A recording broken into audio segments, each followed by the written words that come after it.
I love this first comedian. He lives in Brooklyn. He runs his own show in Brooklyn.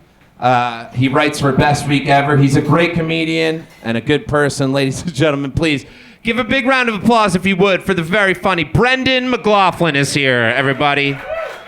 Give it up for Brendan.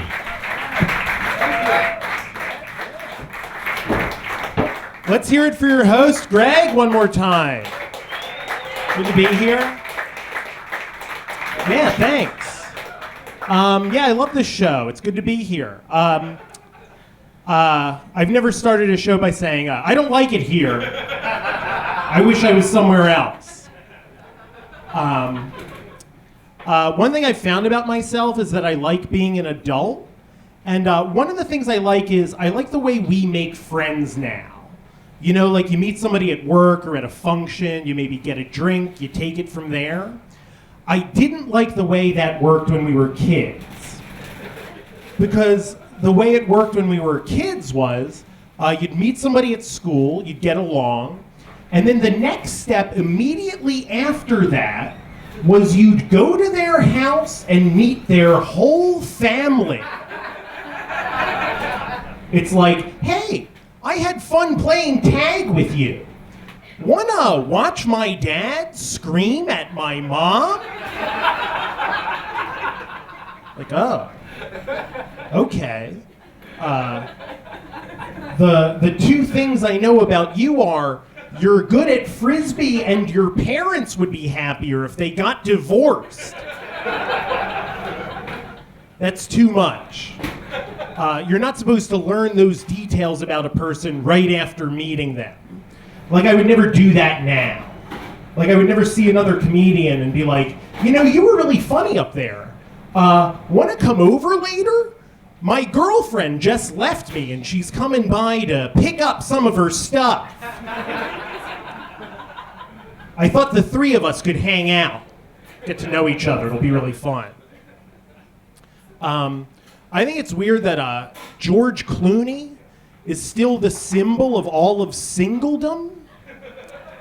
He's married now, that doesn't matter. Like, I was just catching up with a friend of mine I hadn't seen in a while. She asked if I had a girlfriend, and I said no. And she went, you're pulling the George Clooney. I wouldn't call it that.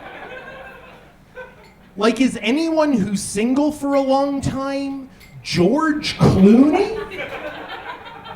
It's like, yeah, you know, I saw this guy sobbing in the back of Wendy's. He struck me as a real George Clooney. That's who that reminded me of. But yeah, I don't think it's a good comparison, me and George Clooney. Like, I think George Clooney and I probably stayed single for different reasons. You know, like, he was busy flying around the world making movies and protesting genocide. And I'm busy trying to figure out if there's anything I can masturbate to in American Horror Story. It's gotten harder with each season, I can tell you that. Yeah, thank you. Let's hear it for masturbating to that TV show. Give it up for that. Give it up for that sad thing. But yeah, just me and George. It's like,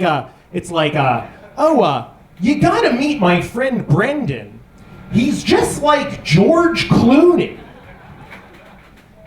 Oh, really? Is he super attractive, successful, and involved in philanthropy?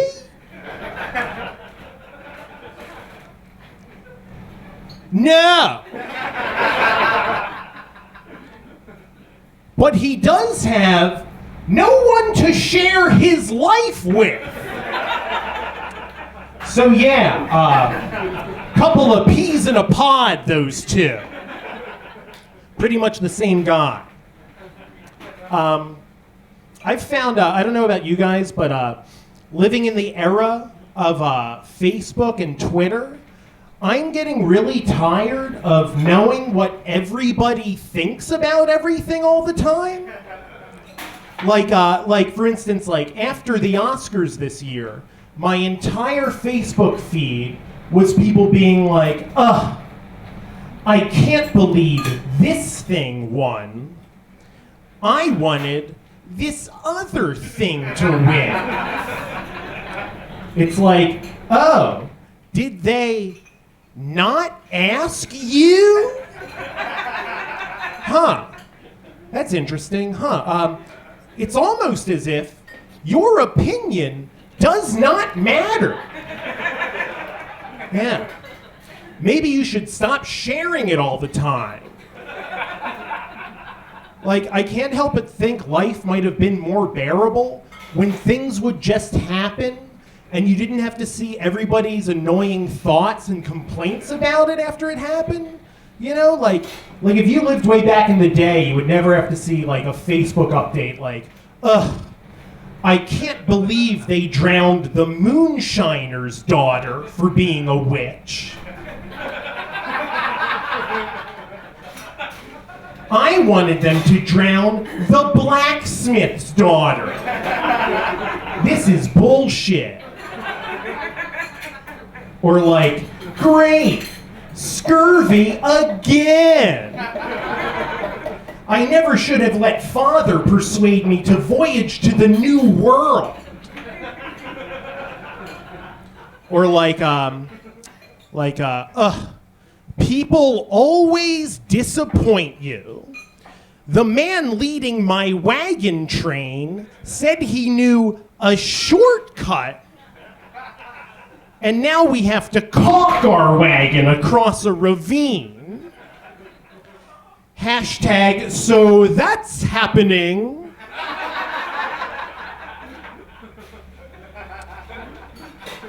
I'll tell you this. I recently watched the movie The Firm recently, a 90s thriller starring Tom Cruise. This next joke is gonna set this room on fire, by the way. But the premise of the movie is Tom Cruise is this young hot lawyer, and he starts working for this prestigious law firm, but then finds out the firm is like evil. They like kill people and stuff. And the firm's main henchman that they send out to go kill people and beat people up and stuff is played by Wilford Brimley. Like at the end of the movie, there is a climactic physical altercation between Tom Cruise and Wilford Brimley. That's like having a fight between a pit bull and a beanbag chair. It's like, yeah, let's take this young virile action star and pit him against this guy who might be made out of potatoes. But needless to say, I don't think Wilford Brimley would be the most threatening henchman if he came after you. You know, it's like, oh man, the firm found out I was talking to the FBI, and they sent their henchmen after me. Like, oh man, what did you do? Oh, I started power walking and lost him immediately. Yeah. He broke into a waddle at one point, and then I rounded a corner and never heard from him again. I hope he's okay. Okay, so more Wilford Brimley jokes. I'm gonna note that for next time. I'll come back with a whole Brimley set. They're gonna air it on BRIC. Brendan Talks Brimley will be my special. It'll be a huge hit. I recently was reading about the Bryan Singer scandal. You know, he's a gay director who was involved in a sex scandal. The article I was reading said that he was known to be a part of these infamous gay Hollywood pool parties. And the article said that it was like these pool parties that were run by like a group of prestigious gay directors and producers. And basically they would throw these parties where they would invite all twinks, which for anyone who doesn't know is like a physical type of gay guy. And they would have all the twinks over to their house, and they would have them all in the pool and stuff. And it got me thinking about if I was rich and powerful, what kind of person I would fill a swimming pool with? You know, it would be like, oh man, have you heard about this guy? Yeah, this wacky producer up in the Hollywood Hills. He throws these big parties where he fills a swimming pool with plain-faced, aloof baristas and quirky female dog walkers.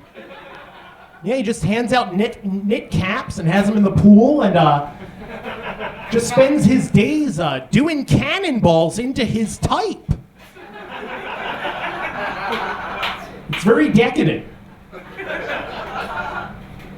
I'll leave you with this. My dad can't enjoy any movie if there is any moral ambiguity surrounding the main character.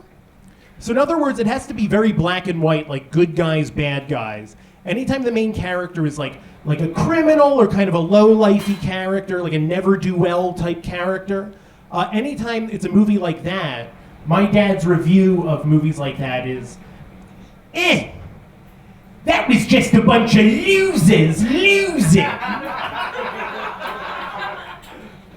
It's like, okay, Dad, it's cool that that's what you thought of The Godfather. And my dad recently gave me his review of the show Sons of Anarchy. And he was like, have you seen this show about the motorcycle gang? And I was like, no, but I heard it's good. And he was like, bunch of grown men riding around on motorcycles, being like, are you loyal to me? Are you loyal to me? I sell drugs. I was like, Dad, I don't think that was a line in the show Sons of Anarchy, or any work of fiction ever. Doesn't seem like a very convincing line of dialogue. And I think that's it for me. I'm Brendan McLaughlin. Thank you.